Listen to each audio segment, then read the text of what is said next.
ముందుగా దేవునికి నా వందనాలు, పాస్టర్ గారికి నా వందనాలు, మీ అందరికి నా వందనాలు. నిన్నటికి మా వివాహం 5 సంవత్సరం అయింది. సంవత్సర కాలంలో మాకు అన్ని విషయాల్లో దేవుడు సహాయం చేశాడు. మేము ఎన్ని ప్రయాణాలు చేసినా కానీ, మా రాకపోకల్లో కానీ, మా పనుల విషయంలో కానీ అన్నింటిలో దేవుడు సహాయం చేశాడు. అందుని బట్టి దేవుడు నామానికి వందనాలు చెల్లించుకుంటున్నాను. అదొకటి. మళ్ళీ పోయిన వారమే చెప్పాను బెంగళూరు వెళ్తున్నానని.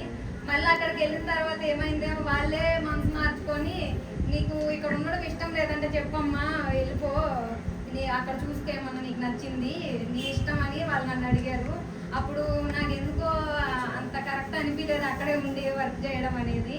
సో ఇక్కడ ఏదన్నా త్వరగా దొరకాలని మీరందరూ మీ ప్రార్థనలో నన్ను జ్ఞాపకం చేసుకోండి. దేవుడి చిన్న సాక్ష్యాన్ని సరే, ఏది ఏమైనప్పటికీ ఇక్కడికి పంపించాడు దేవుడు. దేవుడు ఇక్కడే నిలబెట్టులాగినా అందరం కలిసి కూడా ప్రార్థన చేద్దాం. హల్లెలూయా, హల్లెలూయా. ఎందుకంటే మన దేవుడు ఆశ్చర్య కార్యాలు చేసేవాడు. మన దేవుని పేరు ఆశ్చర్య కార్యాలు చేసే దేవుడు మన దేవుడు. హల్లెలూయా. ఏం పేరు మన దేవుని పేరు? ఆశ్చర్య కార్యాలు చేసేవాడు. కాబట్టి ఏది ఏమైనా దేవుడు ఆశ్చర్యం మాత్రం ఖచ్చితంగా చేస్తాడు. ఈ నమ్మకం అయితే నాకైతే ఉన్నది. హల్లెలూయా. మనుషులకి మరి అది చేత కాదులే, కానీ దేవునికి మాత్రము అది సమస్తమును చేయగలడు అనే విషయాన్ని మనం గుర్తుపెట్టుకోవాల్సిన సందర్భం అంతైనా ఉన్నది. ఏది ఏమైనప్పటికీ దేవుని నామానికి మహిమ కలుగును గాక. కొన్ని విషయాలు ఈరోజు దేవుని యొక్క వర్తమానంలో నుంచి ఈరోజు సుమారు ఒక 5 విషయాలను నేను దేవుని దగ్గర నుంచి పొందుకొని తీసుకొచ్చాను. కానీ 5 విషయాలు చెప్పడానికి సమయం లేదు. దేవుని చిత్తమైతే తర్వాత చూద్దాం. ఒక సందర్భాన్ని గురించి ఈరోజు మనం మాట్లాడుకోవడానికి పరిశుద్ధాత్మ దేవుడు చేసినది ఈ యొక్క సహకారంలో ఆ దేవుని నేను స్తుతిస్తూ ఉన్నాను. హల్లెలూయా. కాబట్టి మన ప్రసంగం టైటిల్ మీకు ఇందులో వస్తుంది. మీకు హెజ్కేలు మరి ప్రవచన పుస్తకంలో నుంచి ఒక మాటను దేవుడు మనకు తెలియపరుస్తున్నాడు. బైబిల్ గ్రంథం ఉన్నట్టు వాళ్ళందరూ కూడా తీర్చి ఆ విషయాన్ని చదవాల్సిందిగా మనవి చేస్తూ ఉన్నాను. హెజ్కేలు 17వ అధ్యాయములో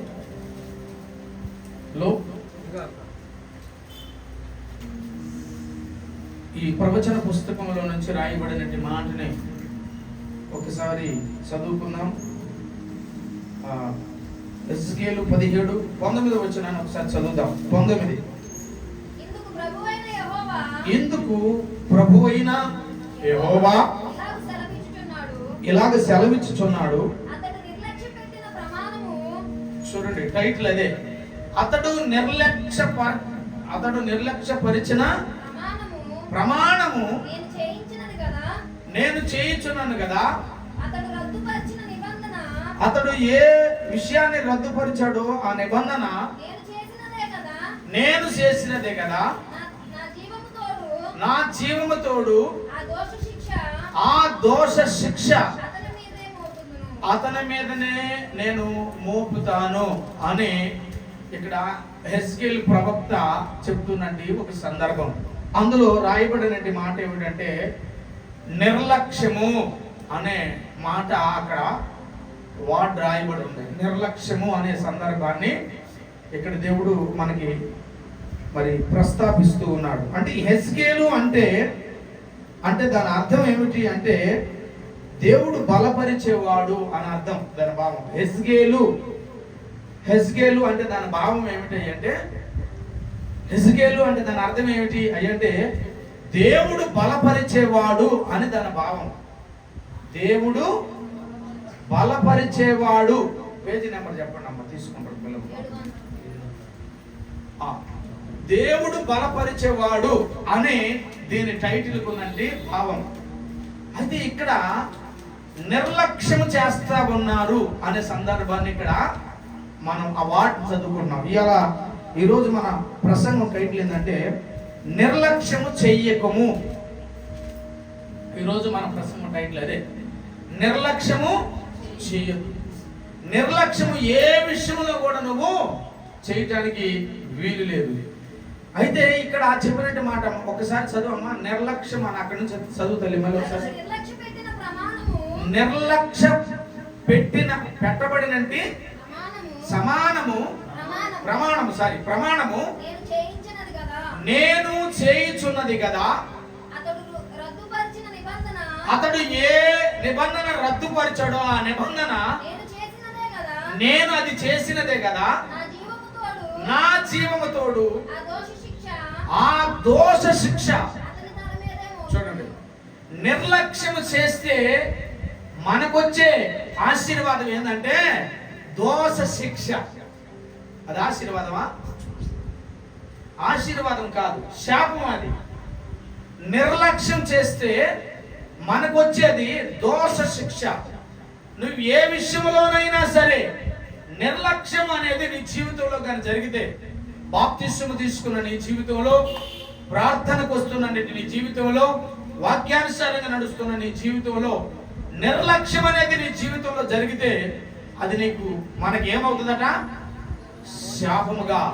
శాపముగా మార్చబడుతుందట.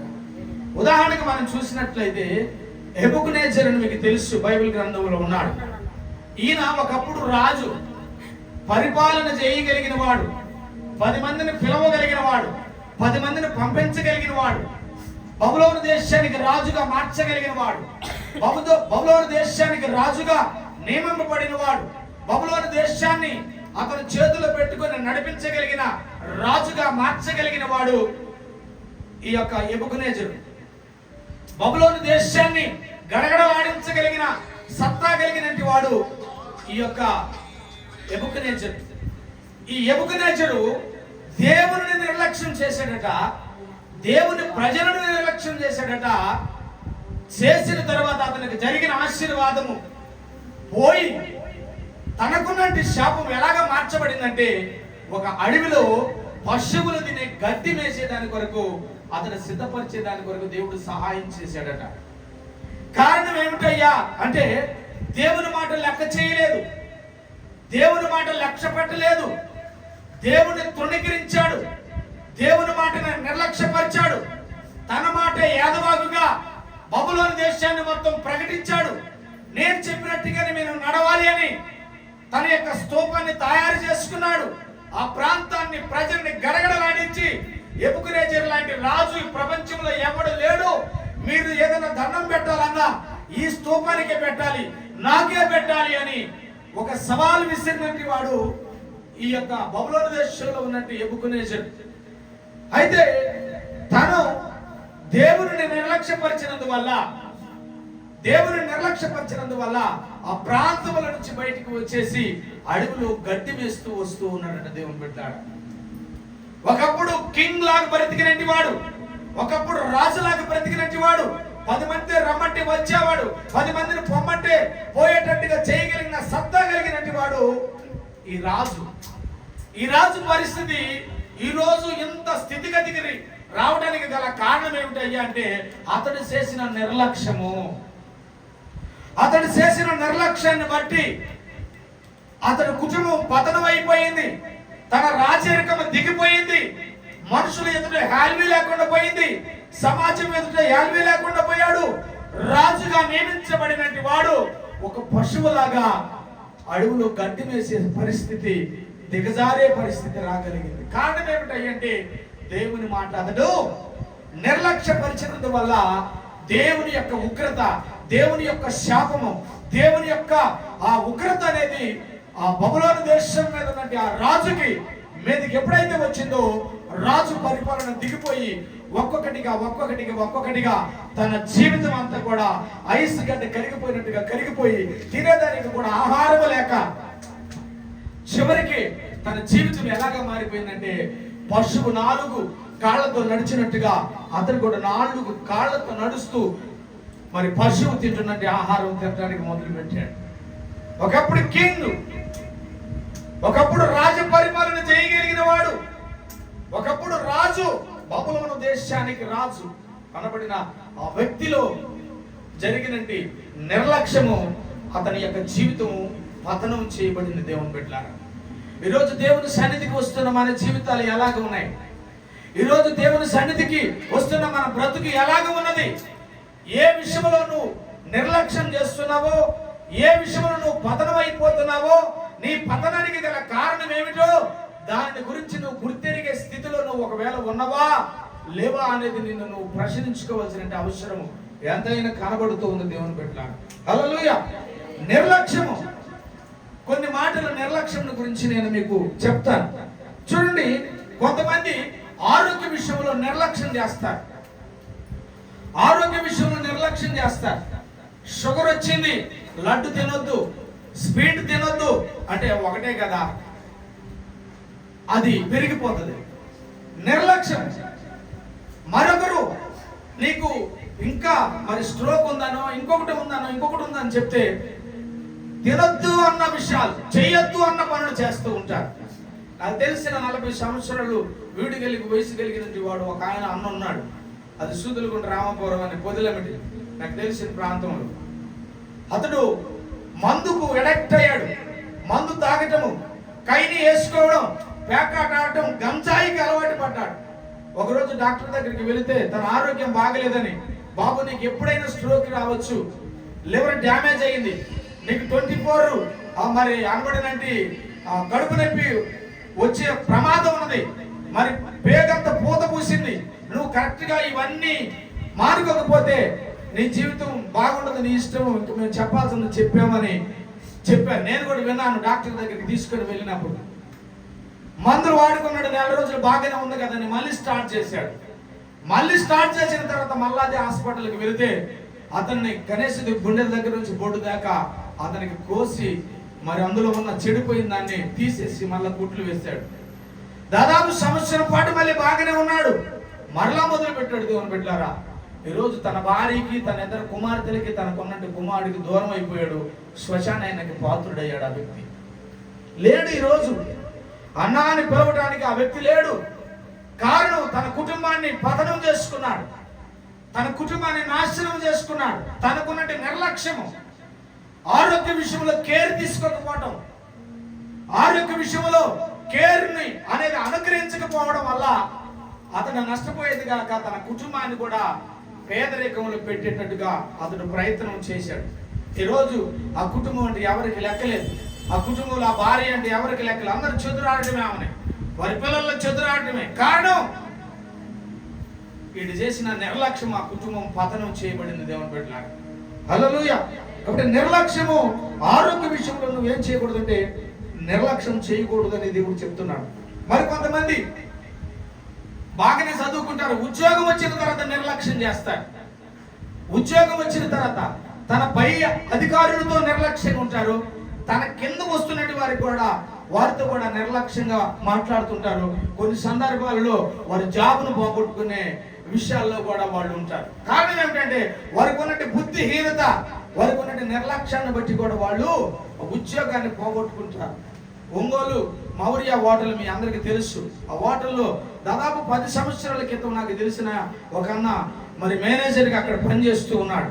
మంచి ఇస్త్రీ బట్టలు వేసుకొని చాలా ఉన్నతంగా ఉన్నాడు. చాలా జ్ఞానం కలిగినటువంటి వాడు, లౌకికం కలిగినటువంటి వాడు. ఆ మౌర్య హోటల్లో ఆ వ్యక్తి మేనేజర్గా పనిచేస్తూ ఉన్నాడు. అప్పుడు నాకు తెలిసి ఆయనకు 13,000 రూపాయలు శాలరీ ఇచ్చేవారు. తర్వాత వాళ్ళు ఇళ్ళు తినిపోయిన తర్వాత లేకపోతే మిగిలిన అవి అమ్ముకుంటే ఇంకా 2,000 అదనంగా, దాదాపు 15,000 రూపాయలు అదనంగా అతనికి వచ్చేది. సుమారుగా 5 సంవత్సరాలు ఆ హోటల్లో మేనేజర్గా పనిచేశాడు. 5 సంవత్సరాల తర్వాత మరి ఏమైందో తెలియదు కానీ నేను ఈసీఆర్లో వర్క్ చేపిస్తూ ఉన్నప్పుడు మల్కాజ్గిరి అనే ప్రాంతంలోకి నేను నా బండి తీసుకొని పని గురించి నేను అక్కడికి వచ్చినప్పుడు మల్కాజ్గిరిలో నాకు కనపడ్డాడు ఆయన.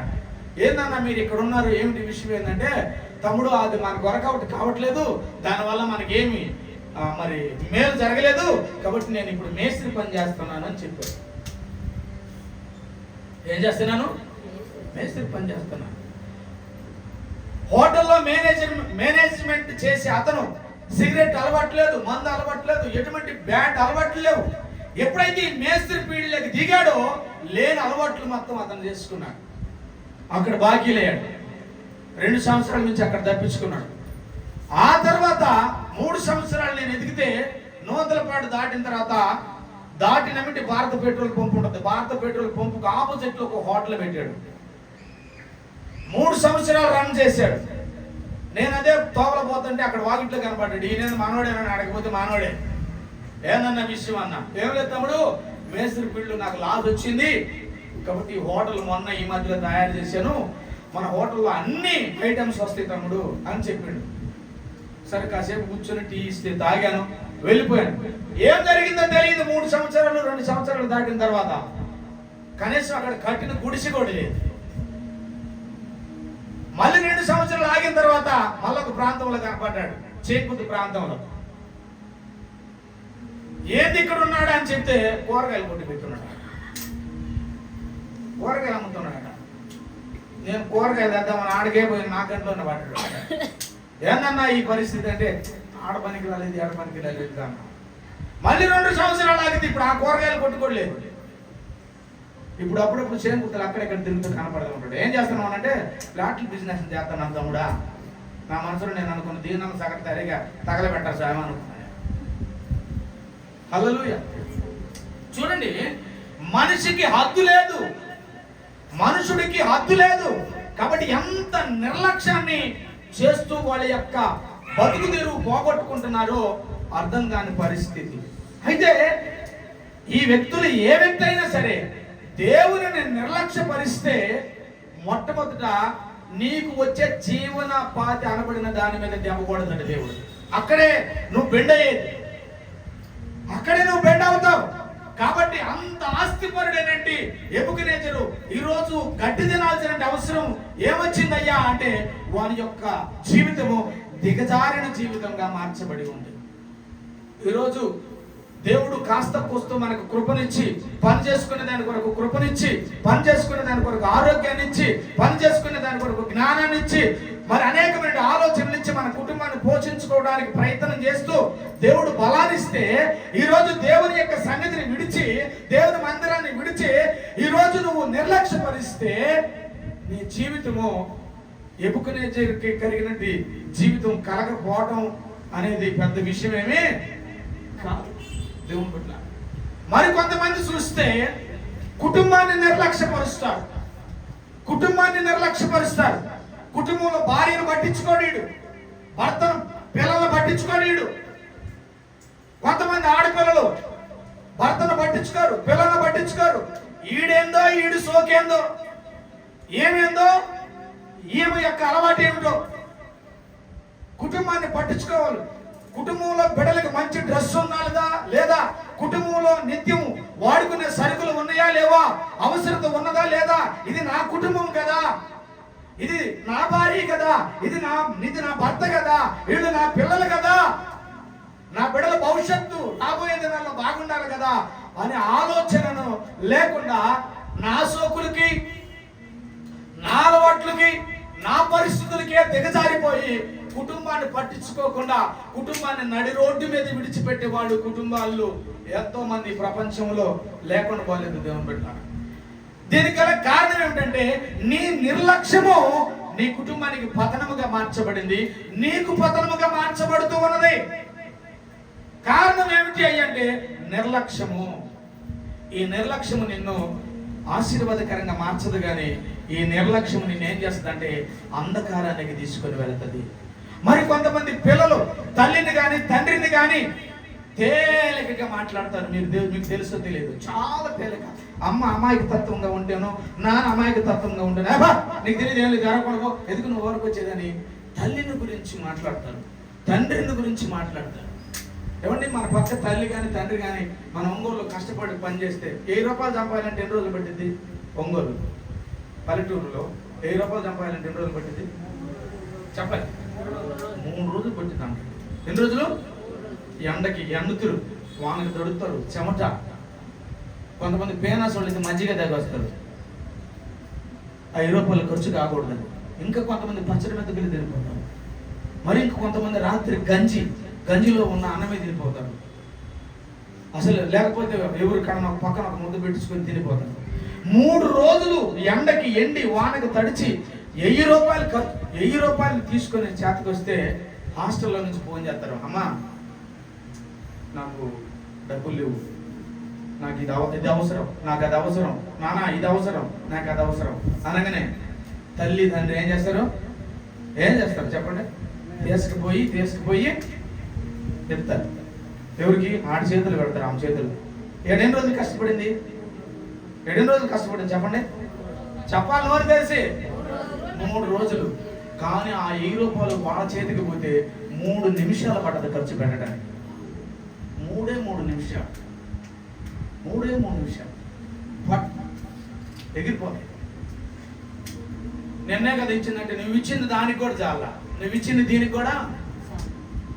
నేను ఒక విషయాన్ని విన్నా. నేను ఏ విషయానంటే, మా వదిన గారు హాస్పిటల్లో ఆపరేషన్ అయింది. వాళ్ళ బావంట ఫోన్ చేసి ఏడ్చాడట. ఏడ్చి ఇండిషన్ కూడా డబ్బులు లేవురా అని ఏడ్చినట. ఏడ్చలకి కొంచెం వాడికి బాధ కలిగి పనులకి ఇవ్వాల్సిన డబ్బులు ఆపి 4000 రూపాయలు పంపించాడట. ఎవరి ఫోన్కి? నాకు ఫోన్ లేదనుకో, ఎవతలాడు ఆ పక్కన ఉన్నట్టు ఫోన్కి పంపించాడట. వాళ్ళు 3-4 ఉన్నారు ఆడ. సరే పంపించింది కదా, పంపించింది ఎవరికి? నా భార్యకని. ఆ ఉన్న మనిషి ఇంగితికి నాన్న ఉండాలి కదా. డబ్బులు పడంగానే బిర్యానీ పోయి తినడానికి పోయి 2400 రూపాయలు ఖర్చు పెట్టారు. 4000. నాకు ఆ మాట చెబితే విచిత్రం అనిపించింది. 2400 ఖర్చు పెట్టిండ్రంట. మిగతా ఇంకెంత ఉంటాయి? ఆ 1600 తీసుకుపోయిందంట. రెండోసారి ఇస్తారా? ఎంత నిర్లక్ష్యం చూడు, ఎంత నిర్లక్ష్యం చూడు. అందుకే దేవుడు నిర్లక్ష్యం చేసే వారి యొక్క జీవితము ఏమైపోతుందట? పతనం అయిపోతుందట, పతనంగా మార్చబడుతుందట. అందుకే కుటుంబాన్ని సక్రంగా చూసుకోవాలి, పిల్లలను సక్రంగా చూసుకోవాలి, భార్యను సక్రంగా చూసుకోవాలి, భర్తను సక్రంగా చూసుకోవాలి. ఎప్పుడైతే నువ్వు ఆ విధంగా నిర్లక్ష్యం లేకుండా దేవుని సన్నిధానంలో నువ్వు వెళ్తావో నీ జీవితం ఆశీర్వదించబడుతుంది, లేకపోతే నీ కుటుంబం శాపంగా మారిపోతుంది. అది నేను ఏ విషయంలో మనం నిర్లక్ష్యం చేయకూడదు అనే మాట ఒక్కటి చెప్తాను. నేను ఏ విషయంలో మనం నిర్లక్ష్యం చేయకూడదు అనే సందర్భం చెప్పి నేను ముగిస్తాను. దేవుని మనము నిర్లక్ష్యం చేయకూడదట. దేని విషయంలో మనం నిర్లక్ష్యం చేయకూడదు అంటే దేవుని విషయంలో నిర్లక్ష్యం చేయకూడదంట. మనం చదవండి, సంఖ్యాకాండం 11వ అధ్యాయము 20వ వచనంలో ఒక మాట రాయబడి ఉన్నది. సంఖ్యాకాండం పేజీ నెంబర్ చెప్పండి అమ్మా, పేజీ నెంబర్ చెప్పండి, తీసుకుంటాం. చదవండి. 11:20. అది నీ నాసిక రంధ్రములో నుంచి వచ్చి నీకు అసహ్యము పుట్టేంత వరకు దానిని మీరు తిందురు. ఏలయనగా నేను మీ మధ్యలో ఉన్న యెహోవాను, అదిగో నేను మీ మధ్యలో ఉన్న యెహోవాను గనుక మీరు నన్ను నిర్లక్ష్యము చేసి ఆయన సన్నిధిని ఏడ్చి చాలు. మన మధ్యలో ఉన్న దేవుణ్ణి మనం ఏం చేసామంట? నిర్లక్ష్యం చేసామంట. చూడండి, ఐగుప్తులో ఇజ్రాయేల్ ప్రజలు మగ్గిపోతూ ఉన్నప్పుడు మోషేని పంపించాడు దేవుడు. పంపించి మోషే ద్వారాగా ఇజ్రాయేలును విడిపించుకొని బయటకు వచ్చాడు. బయటకు వచ్చిన తర్వాత ఆకలి అవుతుంటే గొనుగుడు, మంచినీళ్ళు తప్పికవితే గొనుగుడు, ఎండ తగిలినా గొనుగుడు, వాళ్ళకి మంచి జరగకపోయినా గొనుగుడు. అయితే బానిసత్వముగా ఉన్న వారిని తీసుకొని వచ్చి పాలు తేనెలు ప్రవహించే దేశంలోకి దేవుడు తీసుకొని రావడానికి ఆశపడి ఉంటే వీళ్ళు ఏం చేశారు? దోవలోనే వంగటం మొదలు పెట్టారు. దేవుడు ఈ సంగతి తెలుసుకొని ఆకాశం నుండి మన్నాను కురిపించాడు, మన్నాను పెట్టాడు. కడుపు నిండా దప్పిక అవుతుందయ్యా అంటే దాహం తీర్చాడు, బండను చీల్చి దాహం తీర్చాడు. చూడండి, యోర్దాను ఎదురైపోతే యోర్దానుని ఏకరాశిగా నిలిచాడట దేవుడు. హల్లెలూయా. అయినప్పటికీ వీళ్ళు మేము ఐగుప్తులో ఉన్నప్పుడు మేము అవి తిన్నాం, మేము ఐగుప్తులో ఉన్నప్పుడు ఎలాగ తిన్నాం, మేము ఐగుప్తులో ఉన్నప్పుడు అలాగ స్వేచ్ఛగా ఉన్నామని చెప్పేసి ఐగుప్తులో ఉన్న విషయాలను మాత్రమే వాళ్ళు చెప్పుకుంటున్నారు. కానీ ఐగుప్తులో ఉన్న బానిసత్వములో నుంచి నన్ను విడిపించాడే, ఐగుప్తులో ఉన్నట్టు ఆ కష్టకోణంలో నుంచి నన్ను విడిపించాడే, ఐగుప్తులో ఉన్నట్టు ఆ యొక్క బానిసత్వంలో ఉన్నట్టు ఆ దరిద్రంలో నుంచి నేను విడిపించబడ్డానే, ఈ రోజు నేను క్షేమంగా రోడ్డును పోయేటప్పుడు దేవుని నేను మహిమపరుచుకుంటూ వెళ్ళాలి అనే ఇంగిత జ్ఞానం అనేది వీళ్ళకి లేకుండా దేవుని పట్ల భయంకరంగా కొనగటం వాళ్ళు మొదలు పెడుతూ వస్తూ ఉన్నారు. ఇన్ని అద్భుతాలు, ఇన్ని ఆశ్చర్య కార్యాలు, ఇన్ని మహత్కార్యాలు దేవుడు వాళ్ళ పట్ల చేసినప్పటికీ దేవుడు వారి మధ్యలో ఉన్నాడు అన్న సంగతి వాళ్ళకి తెలిసి కూడా మా మధ్యలో ఉన్నాడు అని దేవుడు వారి గుర్తెరగకుండా దేవుని వాళ్ళు నిర్లక్ష్యపరుస్తూ వచ్చారట. దేవునికి స్తోత్రం, హల్లెలూయా. ఈరోజు ఎన్నో అద్భుతాలు నీ జీవితంలో, నీ కుటుంబం జీవితంలో, నీ పిల్లల జీవితంలో, నీ జీవితంలో దేవుడు ఎన్నో ఆశ్చర్య కార్యాలు చేసినప్పటికీ ఈ అద్భుతము చూసిన నీవు ఈ రోజు దేవుడిని నిర్లక్ష్యపరుస్తున్నామంటే దీనికి గల కారణం ఏమిటి అంటే ప్రార్థన చేయకపోవడం, ప్రార్థనలో ఏకమించకపోవడం, ఆదివారం వస్తే మందిరానికి పోవాలి అనే ఆరాటం కానీ తపన కానీ లేకపోవడం. నువ్వు ఈరోజు నిర్లక్ష్యం చేస్తున్నావు దేవుడు. ఇక్కడ దేవుడు ఏమంటున్నాడంటే మీ మధ్యలో ఉన్న దేవుడిని మీరు నిర్లక్ష్యపరుస్తూ ఉన్నారు. కాబట్టి పాలు తేనెలు ప్రవహించే ఆ దేశంలోకి దేవుడు వారిని తీసుకొని పోలేదు. కారణం ఏమిటయ్యా అంటే వీళ్ళు కొనగటము మొదలుపెట్టారు. ఎన్ని అద్భుతాలు చేసినా, ఎన్ని ఆశ్చర్య కార్యాలు చేసినా, ఎన్ని మహత్కార్యాలు చేసినా చూస్తారు, లోకంలోనే పడిపోతారు. ఈరోజు చూస్తున్నారు, లోకంలోనే పడిపోతున్నారు. ఈరోజు చూస్తున్నారు, లోకంలో ఉన్న దానినే దుర్రుకోవాలని చూస్తున్నారు. ఈ లోకంలో ఉన్న రమ్యమైన దాన్ని, ఈ లోకంలో ఉన్న కంటికి కనబడుతున్న దాన్ని తీసుకొని వారి కుటుంబాన్ని శాపంగా మార్చుకుంటున్నారు. తెచ్చి పిల్లలుగా పెడుతున్నారు, తెచ్చి వాడు తింటున్నారు. వాళ్ళ కుటుంబం పతనం అయిపోతుంది. ఈ రోజు మందిరానికి వెళ్తున్నానని పేరే కానీ ఆశీర్వాదం మన జీవితంలో లేకపోతుంది.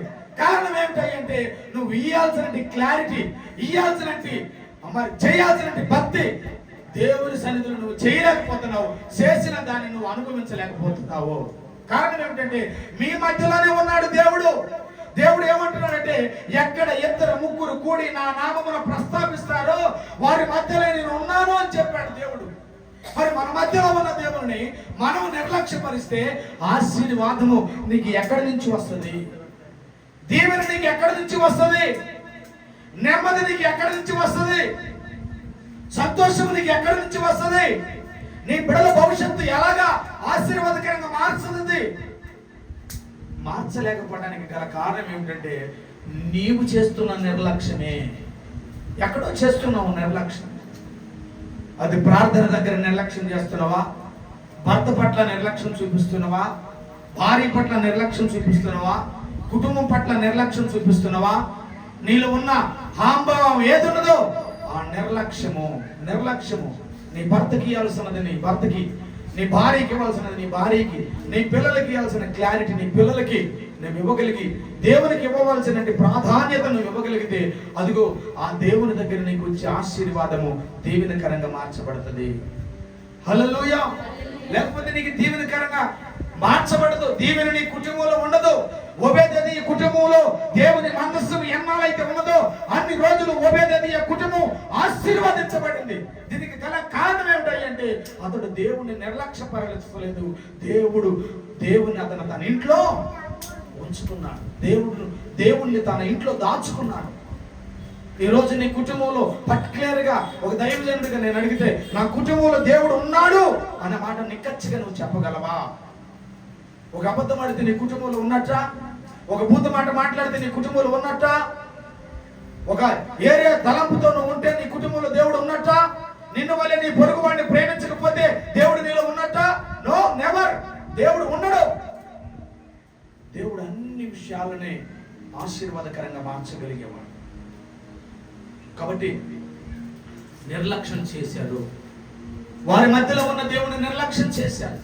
కాబట్టి ఐగుప్తుల నుంచి తీసుకురాబడిన వాళ్ళు దోమలోనే రాలిపోయారే తప్ప వెళ్ళవలసినట్టు పాలు తేనెలు ప్రవాహించే ఆ దేశంలోకి వాళ్ళు అడుగు పెట్టలేకపోయారు. దేవుని పెట్టారు. కారణం ఏమిటంటే వాళ్ళ కొనుగుడే, వాళ్ళ నిర్లక్ష్యమే. మందిరానికి పోతున్నావు కానీ నిర్లక్ష్యంగానే ఉంటున్నావు. మందిరానికి పోతున్నావు, ప్రవర్తన మారలేదు, నిర్లక్ష్యం. నీ బ్రతుకుల నిర్లక్ష్యము, నీ జీవితంలో నిర్లక్ష్యము, నీలోనే నిర్లక్ష్యము. ఈ నిర్లక్ష్యం నీలో ఉన్నంత వరకు దేవుని యొక్క సన్నిధి నువ్వు అనుభవించలేవు. ఏమైనా హల్లెలూయా. దేవుని సన్నిధి నువ్వు అనుభవించలేవు. దీనికి గల కారణం ఏమిటంటే నీ నిర్లక్ష్యము నీ జీవితానికి పతనాన్ని తీసుకుని వస్తుంది. మరి కొంతమంది ఒట్టి మాటలే చెప్తుంటారు. ఒట్టి గట్టి కూడా కదా, ఒట్టి చెప్తుంటారు కొన్ని మాటలు. కాబట్టి దయచేసి నీ కుటుంబంలో నీ భర్తని నీ ఎంత బాధ పెట్టినా, నీ కుటుంబంలో నీ భార్య ఎంత బాధ పెట్టినా, అది దేవుని దగ్గర ఏడ్చి ఏడ్చి ఏడ్చి ఏడ్చి యాకోబు గాని దేవుని సన్నిధానంలో తెలుసుకొని పెనుగలాడి దేవుని దగ్గర నుంచి వర్తమానం తీసుకున్నట్టుగా ఆ వర్తమానాన్ని నువ్వు తీసుకోవాలి. కానీ నీ భర్తను గురించి ఎదుటి వ్యక్తికి నువ్వు పట్టిస్తావా? నీ భార్యని ఎదుటి వ్యక్తికి నువ్వు పట్టిస్తావా? నీ పిల్లల్ని ఎదుటి వ్యక్తికి నువ్వు పట్టిస్తావా? నీ కుటుంబం పతనం అవుతుందంటే కారణం ఏమిటంటే ఎక్కడో నిర్లక్ష్యం చేస్తున్నావు నువ్వు. ఎక్కడో చేస్తున్నావు నిర్లక్ష్యం. ఆ నిర్లక్ష్యం నీ కుటుంబాన్ని ఏం చేస్తుందంటే భీతికి, అదో పాతాళానికి తీసుకొని పోయి నెమ్మది లేకుండా చేస్తాను. నీ భర్తని గురించి ఒక వ్యక్తికి చెప్పావు, ఆ వ్యక్తి ఏదో ఒక రోజు నీ భర్త నిన్ను గురించి చెప్పదు, నీ భర్తని గురించి చెప్పదా? అడగదా? నీ భార్యని గురించి చెప్పినప్పుడు అడగదా? ఆ రోజు నీ కుటుంబం ఉంటుందా? ఆ రోజు నీ కుటుంబం సమాధానం ఉంటుందా? ఆ రోజు నీ కుటుంబం ఆనందం ఉంటుందా? నువ్వు దేనికైనా అఘాతురాలివే కదా అని చెప్పేసి ఆ రోజు నీ కుటుంబం ఒక శ్మశానంగా మార్చబడుతుంది. నీ కుటుంబాన్ని కట్టుకునే విధానం అది కాదు. దేవుడు నీ మధ్యలో ఉన్నాడు, దేవుడు మన మధ్యలో ఉన్నాడు. కాబట్టి దేవుడు మనకి సాక్షి. కాబట్టి దయచేసి మీరు అర్థం చేసుకోండి, దేవుడు మన మధ్యలో ఉన్నాడు. కాబట్టి దేవుని నువ్వు నిర్లక్ష్యము చెయ్యొద్దు. యేసు ప్రభువును నువ్వు ప్రేమిస్తున్నావు అని అంటే ఎంత పగస్తుడునైనా సరే నీ ఇంటి దాకా వచ్చినప్పుడు నువ్వు ప్రేమతో పలకరించాలి, అంతే. అదే కదా దేవుడు కోరుకుంటుంది. హల్లెలూయా. అదే కదా. శత్రువు ఎదుట వల్ల ఒకటి ఉంది కదా, శత్రువు ఎదుట నాకు విందుని సిద్ధపరిచావు. ఏం ఫలం అది? ఏం ఫలం? శత్రువు ఎదుట నాకు ఆనందమే పరమానందమేనా? వాటిలోనా? ఏం చివరి వాటి ఉంటుంది చూడండి, ఏముంటుంది? తీయండి, తొందరగా తీయనమ్మా. ఒకరు తీస్తే కాదు, అందరు తీసి ఎత్తాలి. ఆ మాట ఏందో చెప్పాలి తొందరగా గుర్తుకొచ్చినప్పుడు. నా శత్రువుల ఎదుటే నీవు నాకు విందును సిద్ధము చేశావు. హల్లెలూయా. చూడండి, శత్రువు ఎదుట కూడా విందును దేవుడు సిద్ధపరిచేవాడు. శత్రువు ఎదుట కూడా దేవుడు విందును సిద్ధపరిచేవాడు. అందుకే దేవుని విషయంలో నువ్వు ఎట్టి పరిస్థితిలో నిర్లక్ష్యం చేయదు. నిర్లక్ష్యం అసలు చేయదు. చిన్నదానికి పెద్దదానికి కోపంతో కొంతమంది మండిపోతూ ఉంటారు, రగిలిపోతుంటుంటారు కొంతమంది. ఆ కోపమే నిన్ను ముప్పు తెచ్చింది. ఆ కోపమే నిన్ను పతనానికి తీసుకొని వెళ్ళింది. ఆ కోపమే నిన్ను అంధకారానికి తీసుకొని వెళ్తుంది. కాబట్టి ఇది నీకు తగదు. కాబట్టి దేవుడు మన మధ్యలో ఉన్నాడు. కాబట్టి దేవుడు ఏమంటున్నాడంటే నీ దేవుడిని నువ్వు నిర్లక్ష్యం చెయ్యొద్దు. హల్లెలూయా. దేవుడు మన మధ్యలో ఏం చేశాడు? మన మధ్యలో ఉన్నాడు కనుక మనం ఏం చేయకూడదు? నిర్లక్ష్యం చేయకూడదు. నిర్లక్ష్యం చేస్తే కలిగే ఇంకొక సందర్భం, కీర్తన 16 అధ్యాయం చదవండి తల్లి. కీర్తన 16 4వ వచనం. త్వరగా నాకు రెఫరెన్స్ అందియాలి. 16వ కీర్తన 4వ వచనం. యెహోవాని విడిచి వేరే ఒకరిని అనుసరించు వారికి ఆశీర్వాదం విస్తరించును అని రాయబడిందా? యెహోవాని విడిచి వేరే ఒకరిని అనుసరించు వారు శ్రమలను తెచ్చుకుంటారట. హల్లెలూయా. ఏం తెచ్చుకుంటారు? శ్రమలు తెచ్చుకుంటారంట. వచ్చి పుణ్యానికి పోయి తనిసుకొని వస్తాం చూడు. మనం ఎవరైనా ఇద్దరు కీసులు ఆడుకుంటున్నారనుకో, సపోజ్గా తనుకుంటే ఉన్నారనుకో, మనం తప్పించడానికి పోతాం. మనం తప్పించడానికి పోయి తప్పించబోయే లోపు వాళ్ళని కొట్టబోయి మనల్ని కొడతారు. మీకు గుర్తుందా? నేను నా తన్నులు నాకు తెలుసు. హల్లెలూయా. శ్రమను కొని తెచ్చుకుంటామంట. మనం శ్రమను కొని తెచ్చుకుంటామంట. ఈ శ్రమను మనం కొని తెచ్చుకోకుండా ఉండేదాని కొరకు ఏమన్నాడు ఇక్కడ? యెహోవాని మళ్ళీ చెప్తామా? యెహోవాని విడిచితే చూడండి, యేసు ప్రభు యొక్క బోధన విడిచి యేసు ప్రభు యొక్క మాటను విడిచి ఈ లోకములో నీకు ఇష్టానుసారంగా నడవడానికి ఇష్టపడే తీర్మానాన్ని తీసుకుంటావు చూడు, ఆ తీర్మానము మనల్ని ఏం చేస్తుందట? శ్రమల పాలు చేస్తుందట. ఏం చేస్తుందట? శ్రమల పాలు, కష్టాల పాలు, ఇరుకుల పాలు, ఇబ్బంది పాలు చేస్తుందట. ఒకప్పుడు నేను మరి చెప్పొచ్చో చెప్పకూడదు, ఒకప్పుడు నేను 3 సంవత్సరాల భక్తిగా, చాలా భక్తిగా ప్రార్థన చేసేవాడిని. చాలా భక్తిగా ప్రార్థన చేశాను.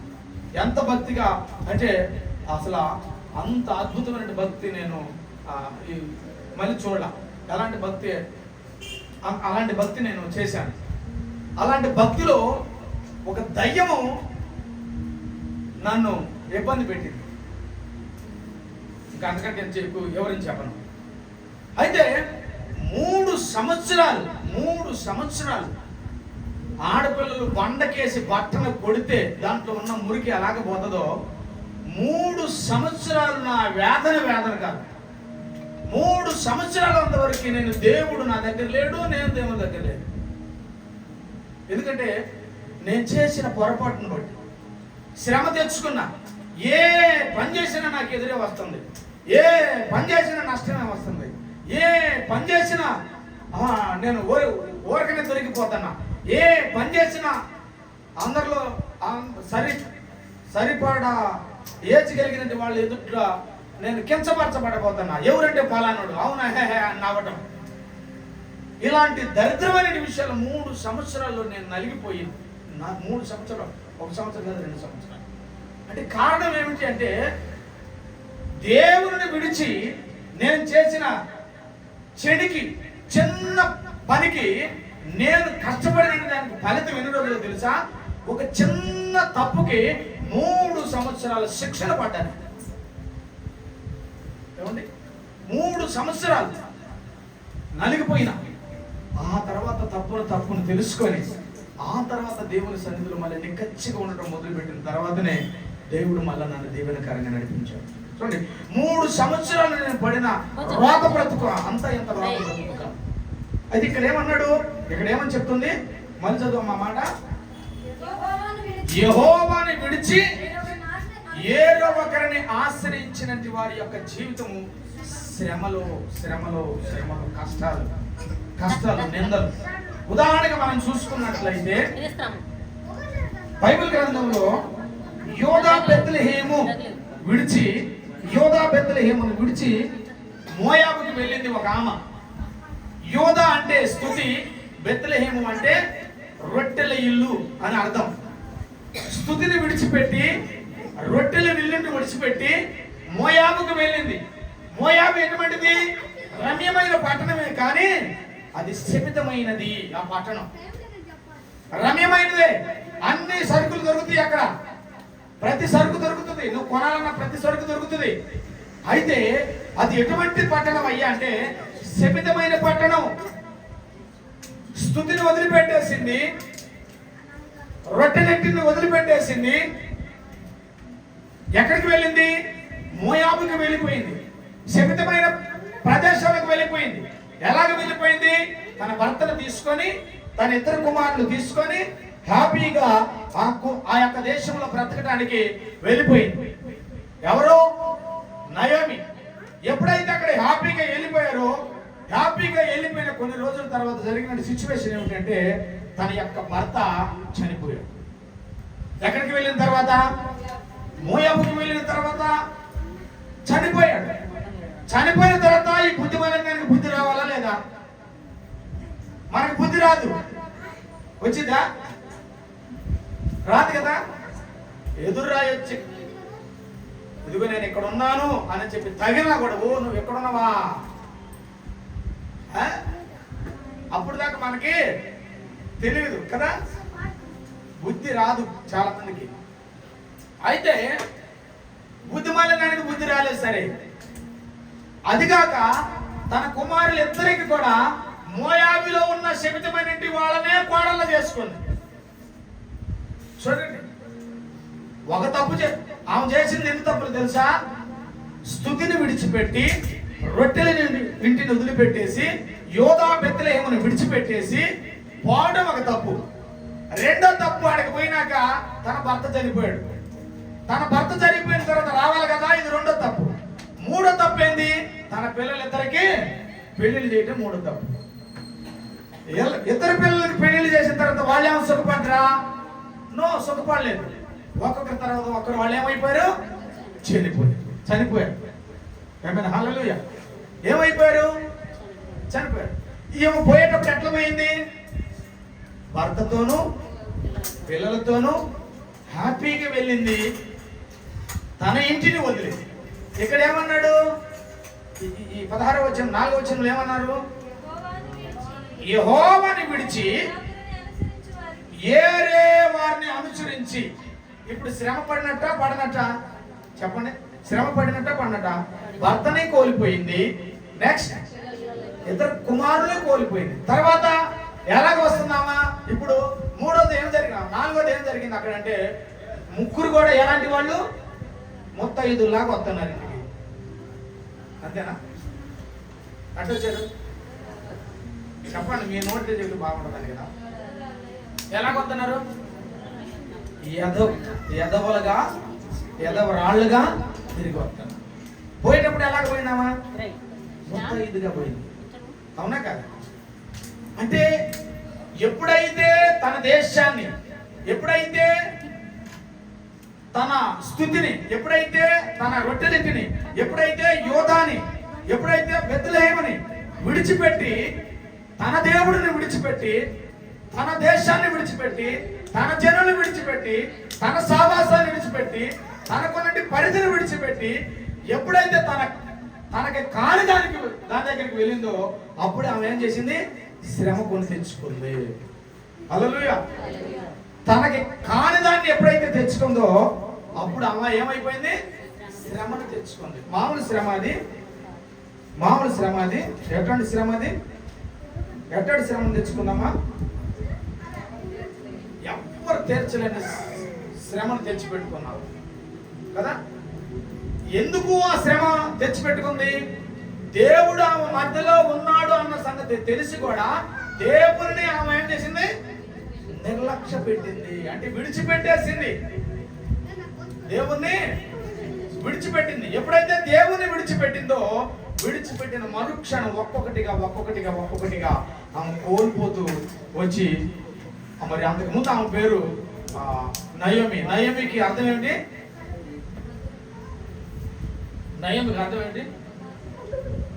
చెప్పండి, గట్టిగా చెప్పండి అమ్మా. కానీ ఇప్పుడు ఆమె ఏం తీసుకొని వచ్చింది? చేదును తీసుకొని వచ్చింది, మారాను తీసుకొని వచ్చేసింది. పోయేటప్పుడు మధురంగా వెళ్ళింది, వచ్చేటప్పుడు చేదును తీసుకొని వచ్చేసింది. ఆమెకి ఇక మిగిలింది సేదే. ఆమె జీవితంలో తృప్తి లేదు. ఉన్న భర్త కోల్పోయాడు, కడుపును పుట్టిన ఇద్దరు పిల్లలు కుమారులు కోల్పోయాడు. ఇక ఆమెకు సంతోషం లేదు. ఆమె జీవితం అంతా కూడా వ్యర్థముగా భావించింది. ఆమెకు ముసలితనమైన సమయం వచ్చేసింది, వృద్ధురాలుగా మార్చబడింది. కారణం ఏమిటంటే ఆమె చేతులతో ఆమె ఏం చేసిందంటే నిర్లక్ష్యము చేసుకుంది. ఋతు గ్రంథం 1:21 వచ్చిన చదువు ఒకసారి. నేను సమృద్ధి దాని గలదాన్ని వెళితిని.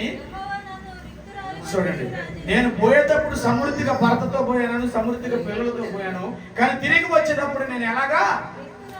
రిక్తురాలు, ఏమి లేని దానిలాగా వచ్చాను. హల్లెలూయా. అంటే అక్కడికి పోతే ఎవరు లేరు, ఇంకాకి దేవుడు లేడు. అక్కడికి పోతే ఎవరు లేరు, దేవుడు. అందుకే దేవుడు యోహాను సువార్త 15:4 ఒక మాట అన్నాడు. చదవండి. యోహాను సువార్త 15:4 ఏమన్నాడు అక్కడ? ఎవడైనను నా యందు నిలిచి ఉంటే, నిలిచి ఉండని వెడల. చూడండి, ఎవడైనను నా యందు నిలిచి ఉండని వెడల వాడు తీగ వలె బయట పారవేయబడి.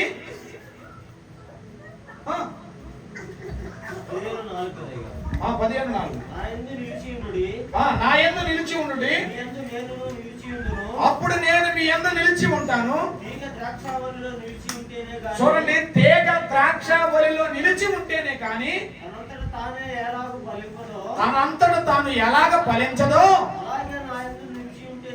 అలాగే మీరు నా యందు నిలిచి ఉంటేనే కానీ మీరు ఫలించరు. ఏమైనా హల్లెలూయా, హల్లెలూయా. చూడండి, తీగ ద్రాక్ష వలిలో ఉంటేనే గాని ఫలిస్తుంది. తీగ ద్రాక్ష వలిలో లేకపోతే తనంతట తాను ఎలాగ ఫలించగలదు? మరి మోయాబు బెత్లెహేమును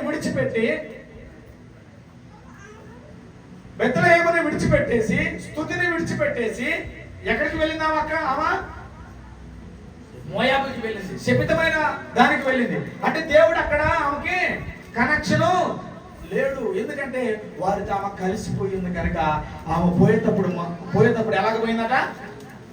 పోయేటప్పుడు సమృద్ధిగా పోయింది. వచ్చేటప్పుడు ఎలాగ వచ్చిందట? రిక్తురాలుగా వచ్చింది. పోయేటప్పుడు బాగానే పోయింది, వచ్చేటప్పుడు మనం కూడా శరణాలకు పోయేటప్పుడు ఎడపోతాం. ఒక 100 200 జేబులు వేసుకున్నా పేపర్లన్నీ మనీ అని తిప్పుతాం. వచ్చేటప్పుడు ఊగులాడతాం. అవునా కదా? పోయేటప్పుడు ఉన్న ఉల్లాసము వచ్చేటప్పుడు మన జీవితంలో ఉండదు. అవునా కదా? అలాగే పోయేటప్పుడు ఆమె సమృద్ధికి పోయింది, కానీ వచ్చేటప్పుడు ఆమె రిక్తురాలు. ఎందుకు పనికి రాగా వచ్చిందంట? కారణం ఏమిటి అంటే దేవుని విడిచిపెట్టి కదా. ఆమె జీవితం ఏమన్నా ఫలితం ఉందా? ఏ ఫలితం లేదు. కాబట్టి ఫలితం లేదు కనుక దేవుడు ఏమన్నాడంటే ఇక్కడ, నీవు దేవుని నిర్లక్ష్యము చేయదు.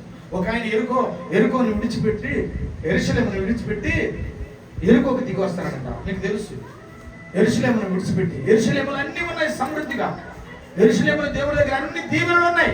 కానీ అతడు ఏం చేశాడంటే ఎరుకోకు దిగి వస్తున్నాడంట. ఎరుకోకు దిగి వస్తున్నట్టు వాడు ఎవరి చేతిలో పడ్డాడు? దొంగల చేతిలో పడ్డాడు. ఈరోజు చాలా మంది పడ్డం దొంగల చేతిలో, అబద్ధం అనే దొంగ చేతిలో, బూతులని దొంగ చేతిలో, మోసం అనే దొంగ చేతిలో, మరి ఒకరినొకరు హింసించుకునే దొంగ చేతిలో. ఏమండి? మాటలు కొంతమంది మాటల పుట్టలో ఒక మాట మనం మాట్లాడండి 10 మాటలు కొట్టించేవాళ్ళు ఉంటారు కొంతమంది. ఒక్క మాట చెప్పిన మనకు ఒక మాట మనం అన్నవనుకో 10 మాటలు ఏందమ్మా ఈయన మాటలంటే ఒక మాట వడ్డీ అండి ఇది అని వడ్డీ చెప్తారు మనకి కదా. అవును కదండి? కాబట్టి మన జీవితము దొంగల చేతిలో పడిపోయి, దొంగల చేతులు ఏమైపోయాం? మనము గాయపరచబడ్డాము. మన కాడున్నట్టు డబ్బులు వాడు దొంగిలించాడు, మన కాడున్నట్టు విలువైన వస్త్రాన్ని వాడు దొంగిలించాడు. మన కాడున్నట్టు విలువైన వస్త్రాన్ని వాడు దొంగిలించాడు కాబట్టి ఆ విలువైన వస్త్రం నీలో లేదు కాబట్టి ఎదుటివాడు నిన్ను గుర్తించలేకపోతున్నాడు. ఈరోజు నువ్వు ప్రార్థనకు పోతున్నా కూడా అమ్మ అర్థమవుతుందా? ఈరోజు నువ్వు ప్రార్థనకు పోతున్నా కూడా నిన్ను అవతల వ్యక్తి గుర్తించలేకపోతున్నాడంటే నీ దగ్గర ఉన్న విలువైన వస్త్రాన్ని వాడు తీసుకొని పోయాడు. అందుకే నీకు నీ ఇంట్లో ఇలువ ఉండదు. అర్థమవుతుందా? అందుకే మీ క్యారెక్టర్లో ఇలువ ఉండదు, మీ జీవితంలో ఇలువ ఉండదు, మీకంటూ ఒక విలువ ఉండదు, మీ మాటకు ఒక విలువ ఉండదు, మీ మాటకి విలువ ఉండదు. అందుకే కొంతమంది మనం అంటే వాడు కాదు కానీ నువ్వు చెబితే నేను నమ్ముతాను అని చెప్తే నేను నమ్మను. కారణం ఏమిటంటే ఇలువ లేని మనిషి. కారణం ఏమిటంటే అసలు వచ్చి తీసుకుని వెళ్ళింది ఆ ఇలువ కలిగింది. కాబట్టి మనం అలా ఉండకూడదు. చూడండి, తప్పిపోయినట్టు కుమారుడి విషయంలో కూడా మనం చూసినట్లయితే తండ్రి దగ్గర నుంచి తీసుకొని పోయేటప్పుడు వాడు బాగానే పోయాడు. కానీ వాడు దేశాంతరం పోయిన తర్వాత వాడి దగ్గర ఉన్నదంతా ఏం చేశాడు? వాడి దగ్గర ఉన్నది మొత్తం పోగొట్టుకున్నాడు. తండ్రి దగ్గర ఉన్న నాలుగు బాగానే ఉన్నాడు. తండ్రి దగ్గర నుంచి ఎప్పుడైతే వాడికి బయటికి వెళ్ళాడో వాడికి ఏం లేదు, వాడికి మంచి ప్రొటెక్షన్ లేదు. వాడి జీవితానికి ఉన్నదా? ఇంకోటికి హద్దు ఉందా? ఆపు ఉందా చెప్పండి? 15 సంవత్సరాలు కలిగిన పిల్లలు ఒక 1000 రూపాయలు ఇచ్చేవారు, పోరా నీ ఇష్టం ఇచ్చి కొనుక్కొచ్చుకోపోరా నువ్వు అన్నవనుకో రూపాయి ఖర్చు పెట్టుకొని మిగతా 11 డబ్బులు తెచ్చేస్తాడు వాడు. అవసరం వాడు బాగా కూడా పెట్టాడు మా నాన్న చెప్తాడు. అవునా కదండి? కానీ ఇక్కడ వాడుకున్నది మొత్తాన్ని వాడు ఏం చేశాడంటే పోగొట్టుకొని వాడు కూడా ఏం చేశాడు? రిక్తునిగా. నా తండ్రి దగ్గర ఉన్నప్పుడు నాకున్న యాలివి, నా తండ్రి దగ్గర ఉన్నప్పుడు నాకున్నటి విలువ, నా తండ్రి దగ్గర ఉన్నప్పుడు నాకున్నటి ఆ మేధస్సు మొత్తం నేను పోగొట్టుకున్నాను అని చెప్పేసి అప్పుడు వాడికి సిగ్గు వచ్చేసి. అర్థమవుతుందా? అంటే వాడు అలాగ కావడానికి గల కారణం ఏమిటంటే తండ్రిని నిర్లక్ష్య పెట్టిపోయాడు. వాడు సంపాదించింది ఏం లేదు, కానీ పందులు తినే పొట్టు కూడా తినడానికి వాడికి అర్హత లేదు. కారణం ఏమిటయ్యా అంటే తండ్రిని ఇంటిని నిర్లక్ష్యపరిచి నా ఆస్తిని నాకు ఇయ్యమని చెప్పేసి వాడు వెళ్ళిపోయాడు. వాడు ఏమైనా బాగుపడ్డా? నో, బాగుపడలేదు. కాబట్టి దేవుడు మన మధ్యలో ఉన్నాడు. నువ్వు నిర్లక్ష్య పెడితే, దేవుడిని నువ్వు నిర్లక్ష్య పెడితే, ప్రతిరోజు నువ్వు ఎందుకు ప్రార్థన చేస్తున్నావు? నా ప్రార్థన దేవుడు వింటున్నాడు, నా ప్రార్థన దేవుడు అంగీకరిస్తున్నాడు, నా బోధ దేవుడు వింటున్నాడు, నేను పెడుతున్న గోడు దేవుడు వింటున్నాడు అని నువ్వు ఎందుకు ప్రార్థన చేస్తున్నావు అంటే దేవుడు మన మధ్యలో ఉన్నాడని నువ్వు నమ్ముతున్నావు కనుక. ఆ దేవుడు నువ్వు నిర్లక్ష్యపరిస్తే, ఆ దేవుడు నువ్వు పెడదామని పట్టిస్తే, నీ మాట చేత, నీ శాస్త్రాల చేత, నీ ఆలోచన చేత, నీ క్రియ చేత, నీ తలంపుల చేత, నీకున్నటి కోపం చేత, నీకున్న బలహీనత చేత నువ్వు దేవుణ్ణి బాధ పెడితే దేవుడు నిన్ను ఆశీర్వదిస్తాడా? నో, ఆశీర్వదించడు. ఇందులో 2 మాటలు చెప్తాను. ఒకటి A, 2 B అనే విషయంలో యెషయా గ్రంథము 5వ అధ్యాయం 24 వచనం. తొందరగా రెఫరెన్స్ చదువుకున్నాం, చాలా టైం అవుతుంది. యెషయా గ్రంథం 5వ అధ్యాయం 24 వచనం. అందుకు ఆయన అంటున్నటువంటి మాట ఏమిటో చూద్దాం. 5వ అధ్యాయము యెషయా గ్రంథం 5:24. సైన్యములకు అధిపతి యొక్క యెహోవా ధర్మశాస్త్రమును నువ్వు నిర్లక్ష్య పెడుదురు. ఇశ్రాయేలు యొక్క పరిశుద్ధ దేవుని వాక్కును అదిగో మీరు తృణీకరించుదురు. కాబట్టి అగ్ని జ్వాల, చూడు, అగ్ని జ్వాల కొయ్య కాలును కాల్చివేసినట్లు ఎండిన గడ్డి మంటలో భస్మం అయిపోతున్నట్టు వారి యొక్క వేరు ఉల్లిపోవును, వారి యొక్క పువ్వు. హల్లెలూయా. చూడండి, ఏ అనే అక్షరంలో మీకు చెప్తున్నట్టు మాట, వాళ్ళు చేసినట్టు నిర్లక్ష్యం వల్ల. చూడండి, దేవుడు వాక్యం ఏమంటుందంటే, నా మాట బండను బద్దలు చేయి శుద్ధి వంటిది కాదా? ఎస్, నా వాకు బండని బద్దలు చేయే శుద్ధి వంటిది కాదా? నా మాట పాల వంటిది కాదా? నా మాట చుట్టే తేనె ధరల కంటే మధురమైంది కాదా? మరి ఎందుకు నా మాటను మీరు నిర్లక్ష్యపరుస్తున్నారు? ఎందుకు నా మాటకి మీరు విధేయత చూపించట్లేదు? ఎందుకు నా మాటకి మీరు బద్దులుగా ఉండలేకపోతున్నారు? ఇక్కడ ఏమంటుంది, ఆయన వాక్యము విననట్టి వారి యొక్క జీవితము కొయ్య కాలు ఎలాగా కాలిపోతుందో, వెండిపోయిన గడ్డి ఏ విధంగా మండుతూ ఉన్నదో, వారి యొక్క జీవితాలు పతనంకి అలా చేసుకుంటున్నారట. నా వాక్యము విననట్టి వారు, నా మాట వినని వారి యొక్క జీవితము కొయ్య కాలు ఏ విధంగా కాల్చివేస్తామో వారి యొక్క జీవితం అలాగా వేయబడుతూ ఉందంట. అందుకే నా మాట బండని బద్దలు చేసే శుద్ధి వంటిది కదా. మీరు నమ్మరా? నా మాట బండను బద్దలు చేసే శుద్ధి వంటిది కదా. నా మాట మీరు నమ్మరా? నా మాట చుట్టే తేనె ధరల కంటే మధురమైంది కదా. నా మాట మీరు ఎందుకు లక్ష్య పెట్టలేకపోతున్నారు? నా మాట మనిషి యొక్క మనస్తత్వాన్ని మార్చేది కదా. నా మాట అక్కర సంబంధంగా ఉన్న వారి యొక్క జీవితాన్ని ఆశీర్వాదకరంగా మార్చేది కదా. నా మాటకి మీరు ఎందుకు విధేయత చూపించలేకపోతున్నారే అని యెషయా భక్తుడు ఇక్కడ బాధపడుతున్నాడు. అందుకే మాట మరొకసారి చదువుతున్నా మాట,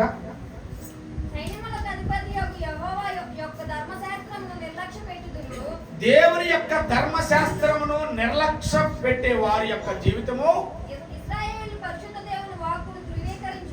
దేవుని యొక్క ఇశ్రాయేలు ఆరాధిస్తున్న దేవుని యొక్క వాక్యాన్ని ఏం చేస్తున్నారు? తృణీకరిస్తూ ఉన్నారు. కాబట్టి అగ్ని జ్వాల కొయ్యకాలు ఏ విధంగా కాల్చబడుతుందో అలాగా కాల్చబడినట్లుగా,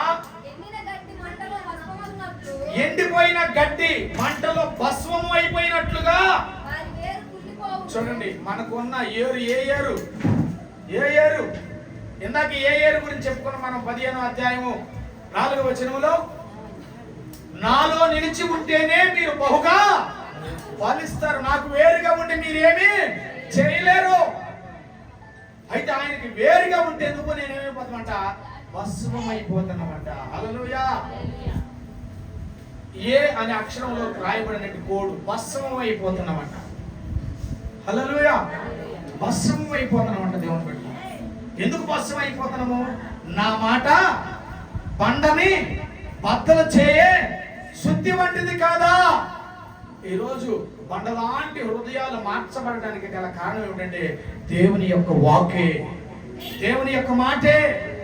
దేవుడు మాట్లాడితేనే బండలాంటి హృదయాలన్నీ కూడా ఏమైపోయినాయి, బ్రద్దలైపోయి మెత్తటి మాంసము హృదయం వలె వాళ్ళ యొక్క హృదయాలను దేవుడు పునస్కరించాడు. కాబట్టి ఈరోజు నువ్వు నేను మనలో ఉన్న ఆంభవాన్ని, మనలో ఉన్న అహంకారాన్ని, మనలో ఉన్న మరి లోకంలో ఉన్న ఆలోచన అన్నిటిని పక్కకు పెట్టి దేవుని సన్నిధానం నుంచి మోకరించి ప్రార్థన చేయగలుగుతున్నాం అంటే దీనికి గల కారణం ఏమిటంటే దేవుడు మాట్లాడిన మాటను బట్టి. హల్లెలూయా.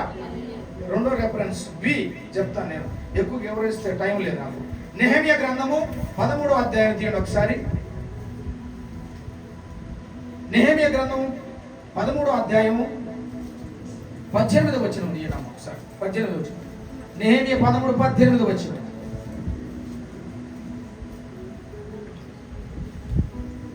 స్తోత్రం. 18 అమ్మా, 13:18. నెహెమ్యా 13. నెహెమ్యా గ్రంథము మీ పితరులను అమ్మ మంచి గట్టి బాగా, మీ పితరులు ఇట్లు చేసి దేవుని యొద్ద నుండి మన మీదికి ఈ పట్టణస్థుల మీదికి కీడు రప్పింపలేదా? అయితే చూడండి, మీరు విశ్రాంతి దినమున నిర్లక్ష్య పెట్టి ఇశ్రాయేలుల మీదకి కోపము అధికముగా మీరు రప్పించి ఉన్నారు అని చెప్పితేనే. ఎప్పుడు? విశ్రాంతి దినమున వారు నిర్లక్ష్య పెట్టాడట. చూడండి, విశ్రాంతి దినమున నువ్వు ఎక్కడికి రావాలని చెప్తున్నాడు దేవుడు? దేవుని సన్నిధికి రమ్మంటున్నాడు దేవుడు. హల్లెలూయా. విశ్రాంతి దినమున నేను ఎక్కడికి రమ్మన్నాడు దేవుడు? దేవుని వాక్కు వినేదానికి రమ్మంటున్నాడు. విశ్రాంతి దినమున దేవుడు నిన్ను ఎక్కడికి రమ్మన్నాడు? దేవుని సన్నిధిలో ఇచ్చే ఈవులను నువ్వు తీసుకొని పోయి బాగుపడేదాని కొరకు విశ్రాంతి దినానికి రమ్మంటున్నాడు. చూడండి, ఈ రోజు విశ్రాంతి దినానికి రావడానికి ఎంత బద్ధకస్తులుగా ఉంటున్నారు. విశ్రాంతి దినాన్ని రావడానికి ఎంత బద్ధకస్తులుగా కనపడుతున్నారు. ఒక్క దినము గడుపుట, దేవుని సన్నిధానంలో ఒక్క దినము గడుపుట 1000 దినాలు ఆశీర్వాదమని దేవుని వాక్యం సెలవిస్తూ ఉంటే దేవుని సన్నిధిని విడిచిపెట్టి ఫంక్షన్ అనుకో, ఫంక్షన్ బాయ్, ఈ వ్యాపారం బాగుపోతే ఏం లేదు, ఫంక్షన్ ఇవ్వాలి. ఏడో మూలలు పెట్టిన చీరలో మూలలు పెట్టినట్టు ప్యాంటు సక్ వేసుకొని, అవునా కదా? దేవుని మందిరానికి మనం పోవడం మా అక్కలు రమ్మన్నారు, మా చెల్లెలు రమ్మన్నారు. ఏమండి, ఫంక్షన్కి వెళ్ళాలంటే ఎంత ఆర్భాటంగా వెళ్తామో, అదే దాని బిల్డింగ్లో దావత్ అనుకో ఎంత ఆర్భాటంగా వెళ్తామో. మరి దేవుని సన్నిధికి వచ్చేటప్పుడు నీకు ఆర్భాటం ఎందుకు ఉండదు? భౌతికంగా శరీరానికి కావలసిన దానికి పరిగెత్తుకుంటూ వెళ్ళినప్పుడు ఆత్మికంగా నీకు కావలసిన ఆశీర్వాదము నువ్వు విశ్రాంతి దినములో పొందుకోవాల్సిన దీవెన నువ్వు పొందుకోకుండా నువ్వు బయటికి వెళ్తున్నావంటే ఒక్క దినము గడుపుట 1000 దినాలు ఆశీర్వాదం అన్న సంగతి నువ్వు మర్చిపోతున్నావు. కనుక ఆనాడు మీ పితరులు చేసినట్టు తప్పు దేశం మీదకి, ప్రపంచం మీదకి శాపం వచ్చినట్లుగా ఈ రోజు విశ్రాంతి దినమున నువ్వు రాకుండా నీ కుటుంబం మీదకి శాపాన్ని కొని తెచ్చుకుంటున్నావు. మందిరానికి రాకుండా శాపాన్ని కొని తెచ్చుకుంటున్నావు. కారణం ఏమిటి? నిర్లక్ష్యము. నీ జీవితంలో నిర్లక్ష్యము. ఫంక్షన్కి పోయినట్టు విధంగా, నీ సొంత పనికి వెళ్ళినండి సంతోషకరంగా, నీ సొంత ఆలోచనలకు వెళ్ళినండి ఆనందంగా నువ్వు ఈరోజు పోలేకపోతున్నావు, దేవుని సన్నిధికి రాలేకపోతున్నావు. దానికి గల కారణం ఏమిటయ్యా అంటే నిర్లక్ష్యం నీ జీవితంలో జరుగుతుంది కనుక నీ మీదకి ఏమొస్తుంది?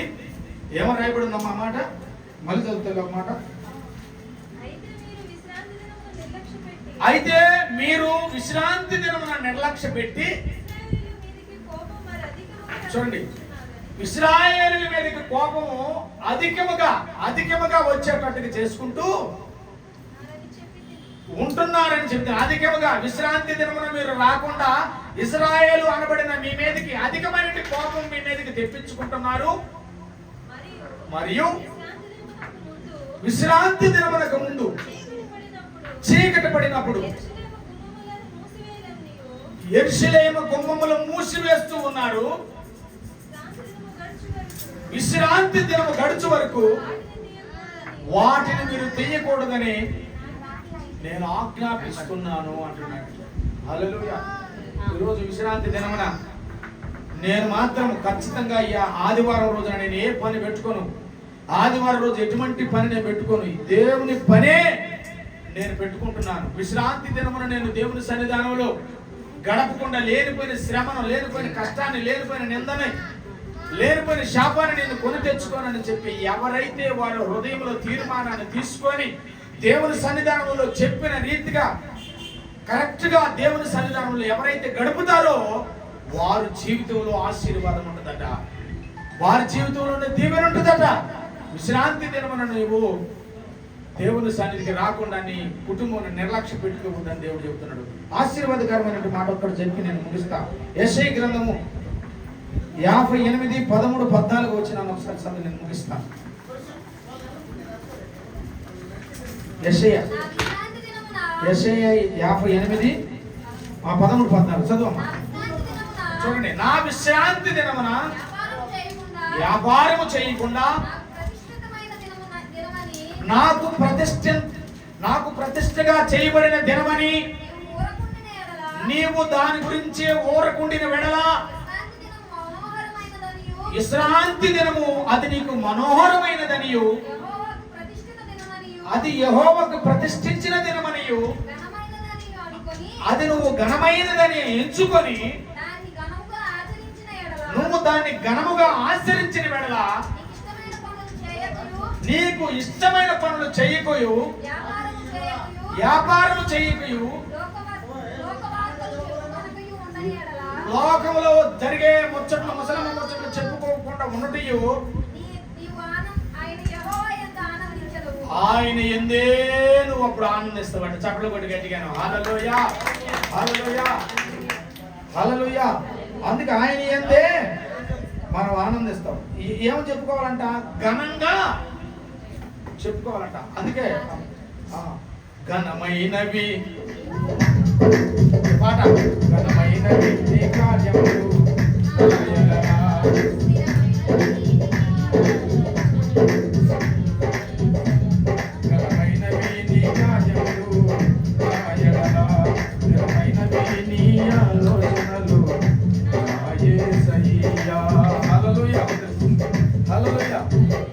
ఘనంగా ఎంచాలి. నీ దేవుడు నువ్వేం చేయాలంటే ఘనంగా ఎంచాలి. నీ దేవుడు నువ్వు ఎలాగ ఎంచాలి? ఘనముగా ఎంచుకోవాలి. అప్పుడే నీ దేవుడికి ఉన్నట్టు యాల్వి వచ్చింది. కాబట్టి చూడు, గుర్తుపెట్టుకోండి, ఎప్పుడైనా నీ భర్తను కూడా, నీ భర్త ముందు నువ్వు దాన్ని పొగడకపోయినా నీ భర్తను గురించి నువ్వు ఘనంగా బయటకు గణపరచు, వాడికి ఇచ్చే ఇలువ మామూలుగా ఇవ్వు. నీ భార్యని బయట నువ్వు గణపరచు, చాలా విధంగా చూపిస్తారు. ఒకరోజు అబ్బా అక్క చాలా బాగా చెప్పింది అన్న మీ గురించి, అన్న నీ వదిన నీ గురించి మా అన్న బాగా చెప్పిండు వదిన అని అనగానే వాళ్ళు పైకి నవ్వకపోయినా లోపల మురిసిపోతారు. ఉంటుందా ఉండదా? మురికం ఉంటుందా ఉండదా? ఆ విధంగా గణపరుచుకోవాలి, ఒకరిని ఒకరు గణపరుచుకోవాలి. దేవుని గణపరుస్తూ, ఏమండి, దేవుని గణపరుస్తూ, విననమ్మా మీకు తీసుకొచ్చినట్టు ఉంది. హల్లెలూయా. దేవుని గణపరుస్తూ, రెండోది మిమ్మల్ని కూడా మీరు ఒకరికొకరు గణపరుచుకోవాలి. హల్లెలూయా. ఎప్పుడైతే దేవుని గణపరుస్తూ మిమ్మల్ని మీరు గణపరుచుకుంటారో అప్పుడు దేవుని యొక్క ఆశీర్వాదాన్ని మీరు పొందుకుంటారు, దేవుని యొక్క దీవెన మీరు అనుభవిస్తారు. హల్లెలూయా. కాబట్టి నిర్లక్ష్యం చేసినందువల్ల జరిగే పరిమాణం చాలా అనర్థాలు ఉన్నాయి. ఇంకా నేను వివరిస్తాను, చాలా ఉన్నాయి. కాబట్టి దయచేసి మీకు ఆశీర్వాదం కావాలంటే ఈ 13, 14 ఏం చెప్పాడు? మళ్ళీ ఒకసారి ఆ మాట హెచ్చరించమ్మా. నా విశ్రాంతి దినమున వ్యాపారం చేయకుండా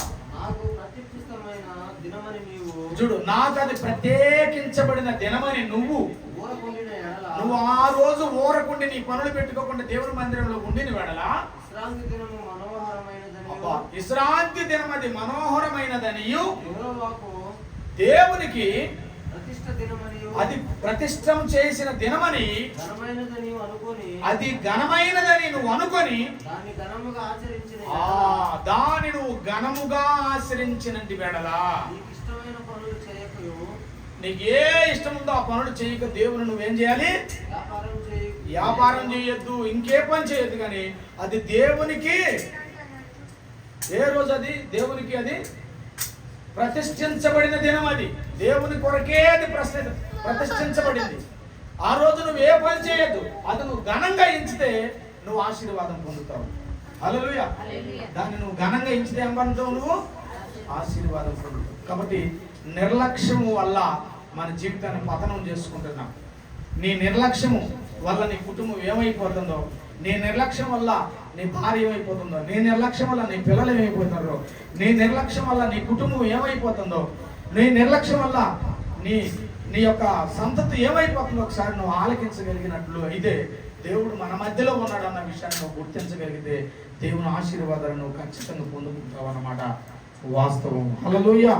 ఈ మాటలు దేవుడు దీవించి ఆశీర్వదించునుగాక. ఆమేన్. కానుకలు బట్టి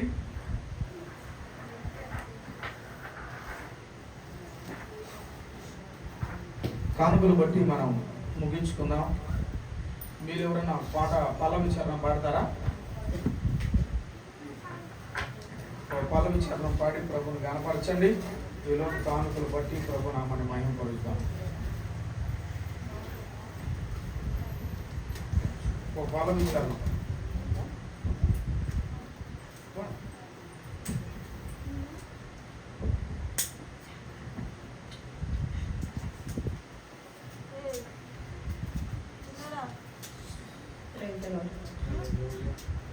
నీ ధనము నీ గణము ప్రభు యేసుదే, నీ దశమా భాగము నీయా వెనుదీతువా వెనుదీతువా. నీ ధనము నీ గణము ప్రభు యేసుదే, నీ దశమా భాగము నీయా వెనుదీతువా వెనుదీతువా. ధరలోన ధనధాన్యములనీయగా కరుణించి కాపాడి రక్షింపగా